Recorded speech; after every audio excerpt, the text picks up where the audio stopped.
اپنے نفاق کو چھپانے کے لیے یہ کچھ نہ کچھ خرچ کرنے کے لیے بھی تیار ہو جاتے ہیں۔ ان سے کہہ دو تم اپنے مال خوشی سے خرچ کرو یا ناخوشی سے، وہ تم سے ہرگز قبول نہ کیے جائیں گے، اس لیے کہ تم بد عہد لوگ ہو۔ ان کا انفاق درخور قبول نہیں ہے تو اس کی وجہ اس کے سوا کچھ نہیں کہ انہوں نے اللہ سے اور اس کے رسول سے کفر کیا ہے، اور نماز کے لیے آتے ہیں تو مارے باندھے آتے ہیں، اور خرچ کرتے ہیں تو بادل ناخواستہ خرچ کرتے ہیں۔ سو ان کے مال و اولاد کو کچھ وقت نہ دو۔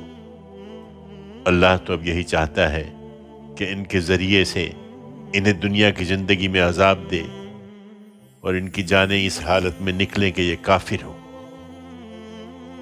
یہ خدا کی قسمیں کھا کھا کر اطمینان دلاتے ہیں کہ تم میں سے ہیں، درحال ہے کہ تم میں سے نہیں ہیں، بلکہ ایسے لوگ ہیں جو ڈرتے ہیں۔ اگر یہ کوئی ٹھکانہ، کوئی غار یا کوئی گھس بیٹھنے کی جگہ پا لیتے تو رسی توڑا کر ادھر بھاگ کھڑے ہوتے۔